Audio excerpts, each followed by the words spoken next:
अबे गोदना, आज डाली के बहुत याद आवता यार। अबे धीरा बोला, अगर कहीं बाबूजी के बात के भनक लग गई तो तहार खटिया खड़ी अब बिस्तर गोल हो जाई। अबे चुप कर, जब बोली तब कुछ उल्टे बोली।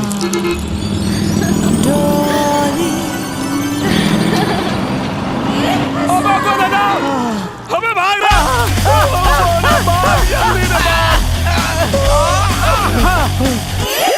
लेकिन हमने भागत काहे बानी? अरे भाई डॉली वहाँ आ गई यार। का डॉली?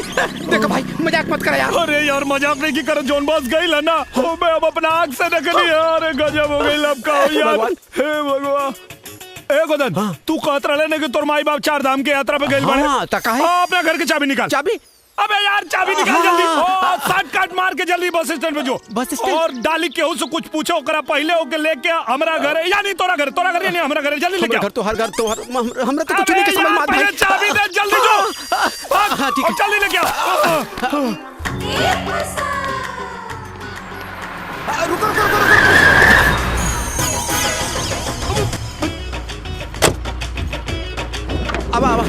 अब जल्दी आवा। ये हमार घर, अब मतलब राजा के घर। चलो दरवाजा बंद कर दे भैया। आवा लो। क्या जी, तुम तो अपने वाइफ को भूल ही गए हो। जीजू, पहले दिया आशा, बाद में दिया झांसा। अरे ना ऐसा कोनो बात ना। गुदना से पूछा, अजय याद करता नहीं है ना? तो फिर मुंबई क्यों नहीं आए? देखो तुम्हारी याद में मैं आधी हो गई हूँ। का ना हम तावाई वाला रहनी, लेकिन पैसा में ना मिलल ना, पैसा ना मिलल। अच्छा जबले TDS सर्टिफिकेट ना मिली और उका कल जाला रे पेन कार्ड, वो दोनों मिली तब पैसा मिली। और जैसे पैसा मिले हम मुंबई आ जाए। तू लोग चलो लोग। जीजू, तब तक हम लोग भी यहाँ रहकर इंतजार करते हैं। यस। अब अरे ना ये गांव देहात है ना, तो यहाँ बहुत धूल माटी उड़ेला। हाँ तो तू लोग यहाँ ना रहे पैबा लोग। अब पैसा मिली तो हम लेके आ जाए। ना तू लोग यहाँ रह के क्या कर बालो? सही बात। चलो मुंबई वापस चला। ले जब आप यहाँ रह सकते हो जीजू, तब हमारी बहना क्यों नहीं रह सकती है? और जब हमारी बहना रह सकती है तो ये लकी क्यों नहीं रह सकता? जब लकी रह सकता है तो ये जैकी क्यों नहीं रह सकता? डार्लिंग, बेडरूम कहाँ है? बेडरूम अब लोग उन्हें तो बाथरूम बेडरूम तो ही नहीं। डार्लिंग, तुम मेरे आने की खुशी में इतने पागल हो गए हो कि तुम्हें ये भी याद नहीं कि बाथरूम कहाँ है, बेडरूम कहाँ है। बहुत ज्यादा खुशी हो रहा है। आई भाभी जी, हम बाथरूम बेडरूम दिखा देंगे। दिखा दे। डार्लिंग, मुझे बहुत जोर की भूख लगी है, कुछ बनाओ ना। भाभी जी आओ ना। आओ। जीजू, बहना को ना पालक पनीर बहुत पसंद है। अभी भक्त तोरी पालक है। थैंक यू जीजू।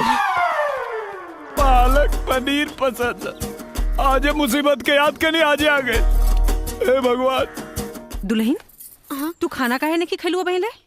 माई अरे घुमंतुआ के चक्कर में ते अपन खून काहे जराव तरी बिटिया? सवेरे से सांच हो गई, ओकर कहीं पता चला हैं? अरे का भाई का बताई कि का भाई?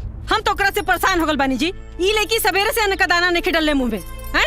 बाकी ओ बहया के शरीर में न तो डर बा न तो लाज बा। अरे जब से निकम्मा गोधरा के चक्कर में पड़ल बा, तब से ये दिन पे दिन बिगड़ते जा रहल बा। देखत बाड़ी ससुर के नाती के कि कहवा बा, आज ओकर छठी के दूध याद करा दे। हाँ जल्दी बनाओ, बहुत भूख लगी है। हाँ बन गई, ले आओ तन। राजा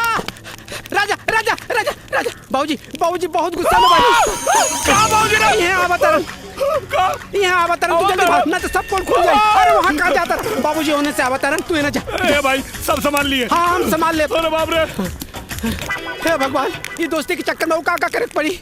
चलो तरकारी बना दी।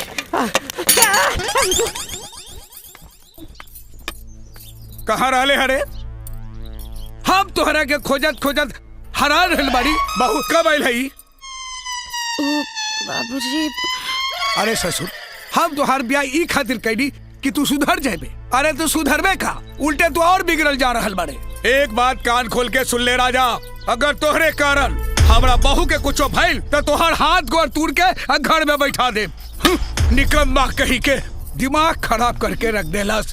अरे रमेश के भाई बिना मतलब डांटत रहे।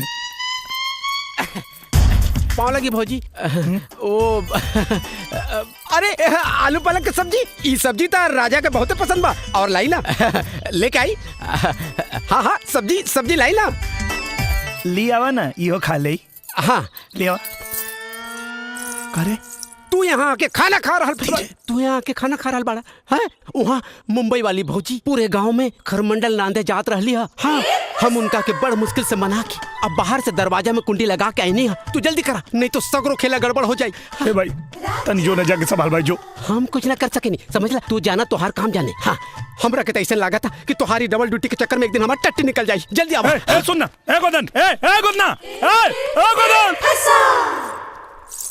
अब अभी ना खैले ही चल गिल देखा